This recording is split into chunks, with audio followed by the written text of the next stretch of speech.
আমাদের আজকের গল্পটি কলকাতার এক পুরনো পাড়ার, যেখানে বাস করত এক পিশাচ, যে রাতের আধারে মানুষের গলা কেটে রক্ত পান করত। সেই ভয়ঙ্কর পিশাচের কাহিনী নিয়ে আমাদের আজকের গল্পটি শেষ পর্যন্ত শুনবেন এবং কমেন্টে জানাবেন গল্পটি আপনাদের কেমন লাগলো। তাহলে আর দেরি না করে চলুন শুরু করা যাক আমাদের আজকের গল্প, পিশাচ গলি। বৃষ্টি ঝরছিল টিপ টিপ করে। রাত 10:30 বাজে। ঘন কুয়াশার চাদরে মুড়া একটি সংকীর্ণ গলি দিয়ে এগিয়ে চলেছে নীরব ধীরে ধীরে পায়ে তরুণ। তার নাম বিক্রম। কলকাতার এক পুরনো পাড়ার একদম শেষ মাথায় এই গলিটা পড়েছে। নাম পিশাচ গলি। নামটা শুনলেই গা ছমছম করে ওঠে। এলাকার বৃদ্ধরা বলে এককালে এখানে এক পিশাচ বাস করত, যে রাতের আধারে পথচারীদের গলা কেটে রক্তপান করত। পুলিশের খাতায় অজস্র রহস্যময় মৃত্যুর কেস জমা আছে, কিন্তু কোনো কুলকিনারা মেলেনি। বিক্রম এসব কিছু বিশ্বাস করত না।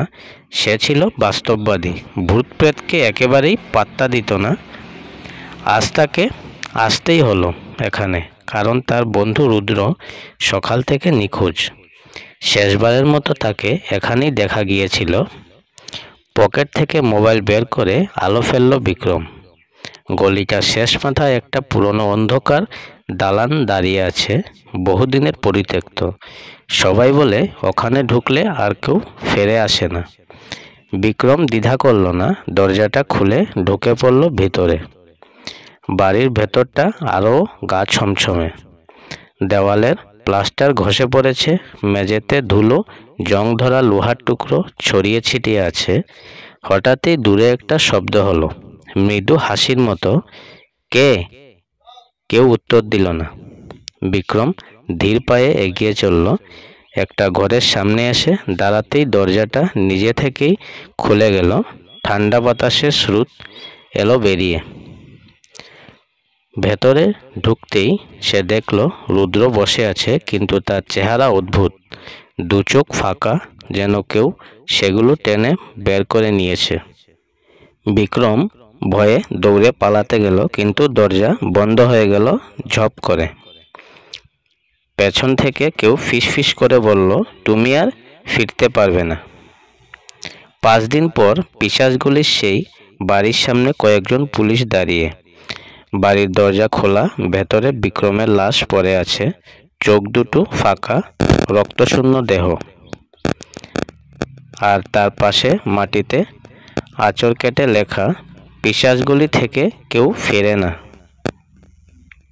পুলিশ রিপোর্টে লেখা হলো, কারণ অজানা, তদন্ত চলছে। কিন্তু তদন্ত আর এগুলো না। পাড়ার মানুষেরা ফিসফিস করতে লাগলো, এখানে যেই যায় সেই নিখোঁজ হয়ে যায় বা মরে থাকে। বিক্রমও তার ব্যতিক্রম নয়। এদিকে বিক্রমের বন্ধু অর্ণব ব্যাপারটা মেনে নিতে পারল না। সে জানত বিক্রম ভূত প্রেতে বিশ্বাস করত না, কিন্তু হুট করে এমন মৃত্যু অস্বাভাবিক। অর্ণব এক রাতে গোপনে সেই বাড়ির সামনে এলো। তার হাতে ছিল শক্তিশালী টর্চ আর একটা লোহার রড। গলিপথের বাতাস আজও কেমন অস্বাভাবিক ঠান্ডা। মনে হচ্ছে চারপাশের দেয়ালগুলোর মধ্যে কোনো প্রাণ আছে। তারা তাকিয়ে আছে। সে ঘরের দরজা খুলে ঢুকল। বাড়ির ভেতরটা সেই আগের মতোই, ধুলো জমে আছে, বাতাস থমথমে। অর্ণব মোবাইলের আলো ফেলে খুঁজতে লাগলো।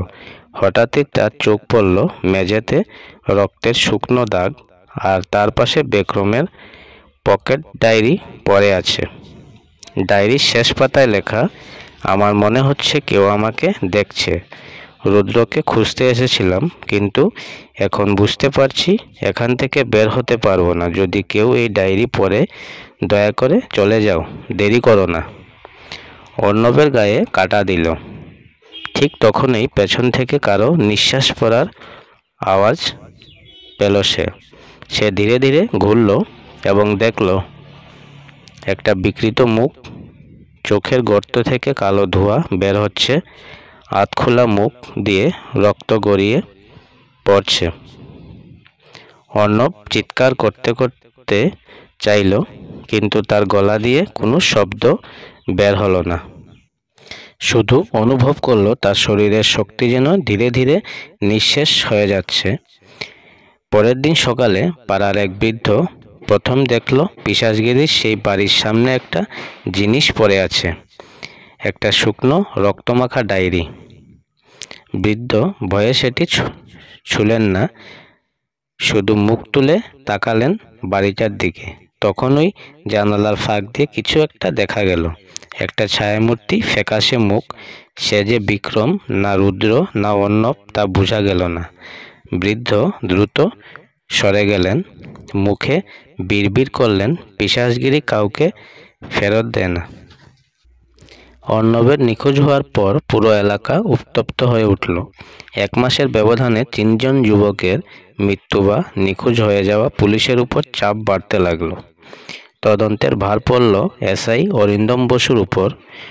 50 ঊর্ধ্ব অভিজ্ঞ অফিসার অলৌকিক কিছুতে বিশ্বাস করতেন না। এক সন্ধ্যায় তিনি পিশাচগলির সেই বাড়ির সামনে এলেন। সঙ্গে ছিল কনস্টেবল রাকেশ আর একাধিক টর্চ লাইট। ভূত প্রেত বলে কিছু নেই, কিছু একটা হচ্ছে যা কাকতালীয়ভাবে ভয়ের গল্পের সঙ্গে মিলে যাচ্ছে, রাকেশকে বোঝালেন অরিন্দম।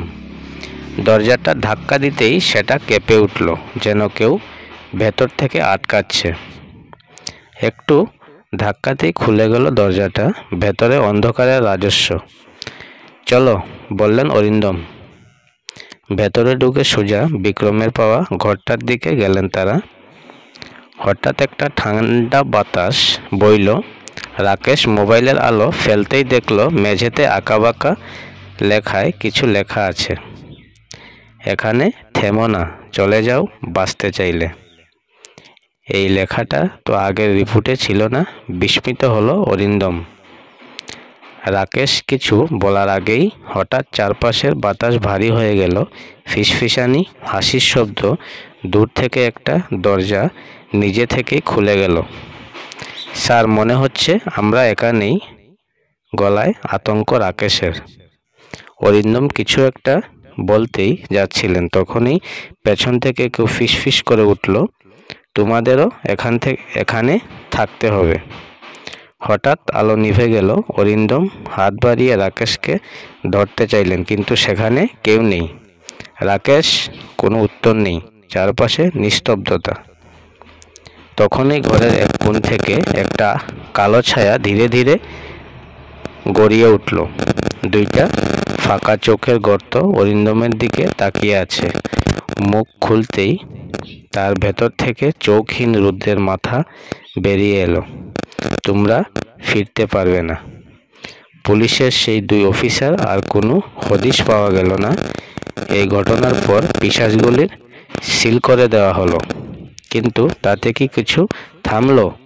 মাসখানেক পর এক রাত এক মাতাল বব ঘুরে এসে বাড়িটার সামনে দাঁড়ালো। ওগো ভূতবাবু, আমাকে বাঁচাও, আমাকেও নাও বলে হাসল সে। তখনই দরজাটা ধীরে ধীরে খুলে গেল। একটা কালো হাত বেরিয়ে এলো, আর সেই ভবঘুরে আর্তনাদ করার আগেই তাকে টেনে নিয়ে গেল অন্ধকারের গহ্বরে। দরজাটা আবার বন্ধ হয়ে গেল। পিশাচগুলি আবার নীরব। তবে এই নীরবতা সাময়িক, কারণ রাত গভীর হলে আবার কোনো না কোনো পথভোলা সেখানে পৌঁছে যাবে। তাহলে গল্পটি এখানেই সমাপ্ত হচ্ছে। গল্পটি আপনাদের কেমন লাগলো কমেন্টে জানাতে ভুলবেন না। যদি ভালো লেগে থাকে তাহলে লাইক, কমেন্ট, শেয়ার এবং চ্যানেলটি সাবস্ক্রাইব করে রাখবেন, যাতে এ ধরনের গল্প প্রতিনিয়ত পেতে পারেন। সবাই ভালো থাকবেন। ধন্যবাদ।